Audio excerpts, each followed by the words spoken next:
everyone, welcome to my presentation. My name is Andrea Solis, and the film that I chose was Raymond, directed by Barry Levinson, who was born on April 6, 1942 in Baltimore, Maryland. He is an American Academy-winning film director and screenwriter known for his versatility and his mixture of literate films. He comes from a Jewish background, has 3 children, a wife named Diana Rhodes, and his famous films include The Diner, The Natural, Good Morning Vietnam, Bugsy, and Whack the Dog. Before, he worked as a comedy writer for Carol Burnett and Mel Brooks in 1970, in which he wrote the screenplay for the crime drama Injustice for All, earning him an Academy nomination. One of his mostly popular films include Raymond, produced in 1988. The character Raymond actually was inspired after meeting Kim Peek, who herself was a real-life servant. He also partnered up with Mark Johnson, created the film production company Baltimore Pictures. The film starts with a car dealer, Charlie Babbitt, who gets himself struggling financially after importing 4 Lamborghinis, learns that his father has died, and returns to Cincinnati to claim his part of the will. Later on, he learns that he has a servant brother who actually inherits the $3 million in the institution he lives in.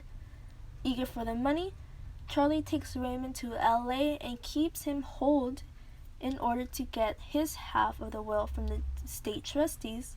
However, this trip turns out to be an endless adventure that ends up changing their lives forever. Charlie, of course, is the main protagonist and around character. He's selfish, arrogant, and greedy in the beginning and only cares for his money, which is the reason why he breaks up with his girlfriend, Susanna. His terrible relationship with his father never allowed him to see him again or to know that he had an older brother. In the end, he rejects the $250,000 and learns to love his brother after all. He even realizes that Raymond is actually Rayman, his hero, and forgives his father for disowning him, becoming a passionate person. In the film, Raymond stays the same, which makes him a flat character, especially because it's very hard for him to express any kind of emotion. He's profound, sweet, kind, and intelligent. In the middle, we have Susanna, who's a flat character. She leaves Charlie in the beginning of the film, but is very helpful towards Raymond. She's nice, caring, and gentle, and only wants the best for Charlie. Dr. Brunner is a caring, patient, and nice person in the film.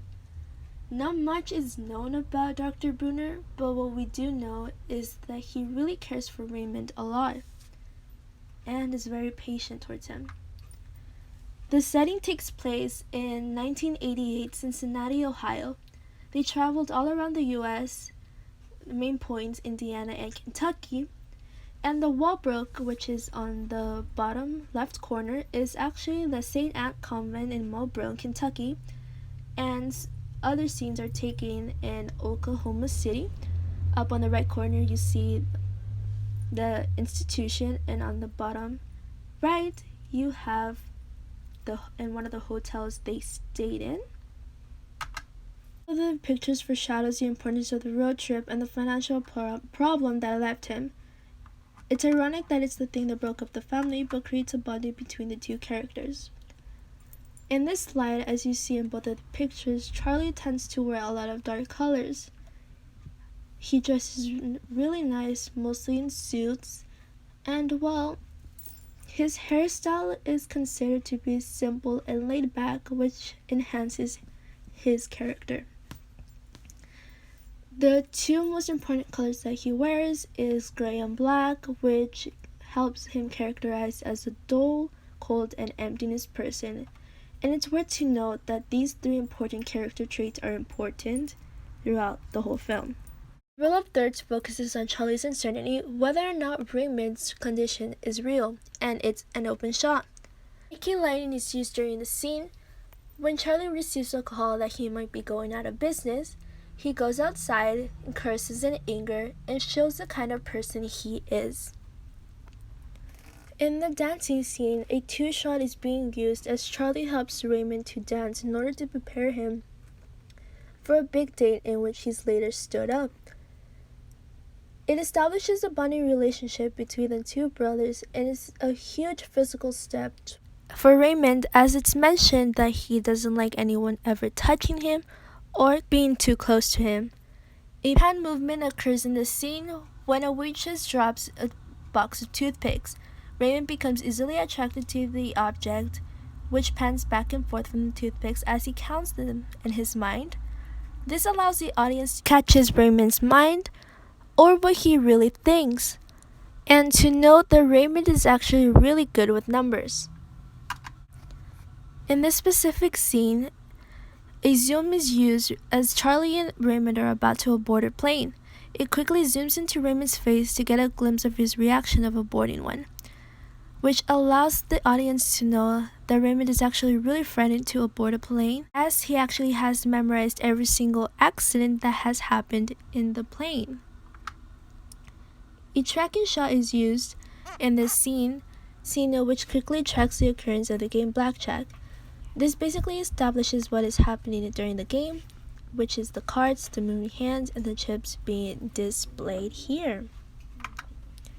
The two central themes that occur in the film is the lack of communication, in which Charlie cuts off others, doesn't listen or communicate, lies to get out of his problems, and of course it affects his partner and Raymond.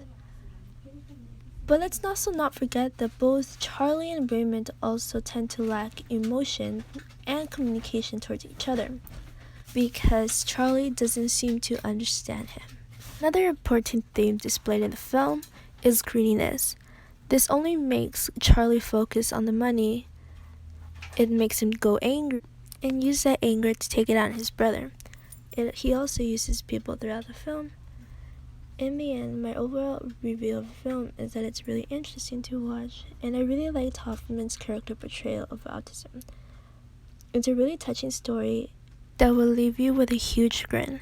The only thing I didn't like was the ending, since he had to go back to the institution, but I guess it was for his own good. Overall, I would rate the movie an 8 out of 10. Thank you for watching.